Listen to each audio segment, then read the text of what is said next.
Bonjour à tous. Aujourd'hui, on part ensemble dans un voyage un peu particulier, un voyage pour décoder les règles, souvent invisibles, de l'argent. L'objectif, tracer une carte, un chemin vers ce qu'on appelle la liberté financière. Tout commence souvent par une phrase comme celle-ci. L'envie de décoder les règles invisibles de l'argent se transforma en obsession. C'est vraiment ça le point de départ pour beaucoup. On observe le monde, on voit des inégalités et une simple curiosité se transforme en une véritable quête. Une quête pour comprendre et surtout pour maîtriser son propre destin. Alors, pour nous guider, voici le programme. On va commencer par l'étincelle de départ, ensuite on posera les bases, les fondations. Après ça, on verra les 3 grandes routes financières possibles. Puis, étape cruciale, la transformation de l'état d'esprit, avant de finir avec ce qu'on pourrait appeler l'équation de la prospérité. Allez, on attaque la première partie, l'étincelle initiale. C'est vraiment là que tout se joue au début. Pas avec des chiffres ou des graphiques, non, mais avec une émotion. Une émotion très forte. Ce désir de changer la donne, de refuser des règles du jeu qui semblent parfois un peu truquées. Et c'est là qu'on tombe sur un premier os, un sacré défi. Les leçons financières les plus importantes, on ne les apprend pas à l'école. C'est un savoir précieux, qu'il faut aller chercher soi-même, un peu comme un trésor caché. Un trésor qui a le pouvoir de changer une vie. Deuxième étape, maintenant qu'on a la motivation, il faut construire les fondations. Il s'agit d'acquérir quelques connaissances de base. Ce sont des règles toutes simples en apparence, mais elles sont absolument indestructibles. C'est le b.a.-ba pour quiconque veut commencer à bâtir quelque chose de solide. Et la première règle, la plus cruciale de toutes, la voici. Faire la différence entre un actif et un passif. C'est d'une simplicité désarmante. Un actif, ça met de l'argent dans les poches. Un passif, ça sort de l'argent des poches. Point. La source donne un exemple qui frappe. Une résidence principale, souvent vue comme un super actif, peut en réalité être le pire des passifs si elle ne fait que vider le portefeuille de son propriétaire, mois après mois. J'adore cette métaphore. Chaque euro est un employé. L'argent, c'est une armée en puissance. Si on investit sagement, cette armée travaille jour et nuit. Mais si on le dépense sans réfléchir, l'employé déserte. Il disparaît. Chaque dépense inutile aujourd'hui, c'est en fait le sacrifice de tous les gains que cette petite armée aurait pu rapporter demain. Pour gagner de l'argent, il y a globalement 4 grandes voies. D'abord, le salarié, qui échange son temps contre un salaire et une certaine sécurité. Ensuite, l'indépendant, qui est son propre patron, mais qui est le système. S'il s'arrête, tout s'arrête. On monte d'un cran avec le chef d'entreprise, qui lui ne vend plus son temps, il bâtit un système qui peut tourner sans lui. Et enfin, le but ultime pour beaucoup, l'investisseur.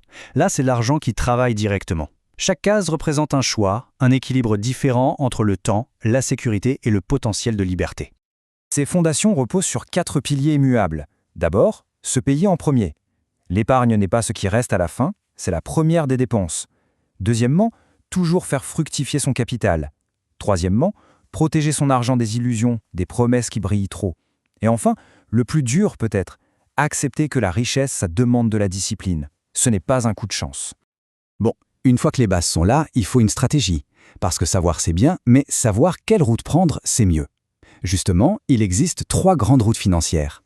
La première, c'est le trottoir. C'est la vie de consommation, où l'argent rentre et sort aussitôt. La deuxième, c'est la voie lente. C'est le chemin de l'épargnant prudent qui met de côté patiemment. C'est sûr, mais c'est long. Et puis il y a la troisième voie, l'autoroute. Là, le but du jeu, c'est de construire des actifs qui travaillent à sa place. C'est le chemin le plus exigeant, bien sûr, mais c'est le seul qui mène à une véritable indépendance. Alors comment on fait pour prendre cette autoroute ? Le secret, ce n'est pas de savoir vendre à tout prix. C'est de créer une valeur immense. Il faut construire une offre tellement bonne, tellement utile, qu'elle devienne presque irrésistible, magnétique. Le succès, en fait, n'est que la conséquence de la valeur qu'on apporte aux autres. On arrive maintenant à la partie, pour moi, la plus fondamentale. La transformation de l'état d'esprit. On peut avoir toutes les techniques du monde. Si le logiciel interne n'est pas à jour, rien ne marchera. La richesse, c'est d'abord un jeu qui se gagne dans la tête. Il y a en gros 2 façons de voir le monde. D'un côté, la mentalité de la rareté, on pense que l'argent est une ressource finie, un gâteau à se partager, ce qui crée de la peur. Et de l'autre, la mentalité de l'abondance. On est convaincu qu'il y a des opportunités partout. Et devinez quoi ? En y croyant, on finit par les attirer. Le point de vue de départ change absolument toute la trajectoire. Voici quelques réflexes mentaux à cultiver. Les gens qui prospèrent cherchent des solutions. Ils ne s'attardent pas sur les problèmes. Ils prennent des décisions, vite et avec courage. Ils investissent en permanence sur eux-mêmes. Ils assument la pleine responsabilité de leurs résultats. Et surtout, ils construisent des systèmes au lieu de vendre leur temps à l'heure. Voilà l'idée centrale résumée ici. La prospérité extérieure n'est que le reflet de la richesse intérieure. On a tous, sans le savoir, un programme mental qui tourne en boucle à propos de l'argent. La bonne nouvelle, c'est qu'on peut le réécrire. Transformer ses croyances, c'est littéralement transformer son futur. Et nous voilà au bout du chemin, à la synthèse de tout ça. C'est un peu comme si on assemblait toutes les pièces du puzzle pour révéler l'équation de la prospérité. La voilà, la formule. La prospérité, ce n'est pas de la magie, ce n'est pas de la chance. C'est le résultat d'une addition. Une addition de 4 éléments qui ne peuvent pas fonctionner l'un sans l'autre. La connaissance des règles du jeu, la discipline pour les appliquer chaque jour, l'action pour ne pas rester dans la théorie, et l'état d'esprit d'abondance pour alimenter le moteur. Et on termine sur cette question.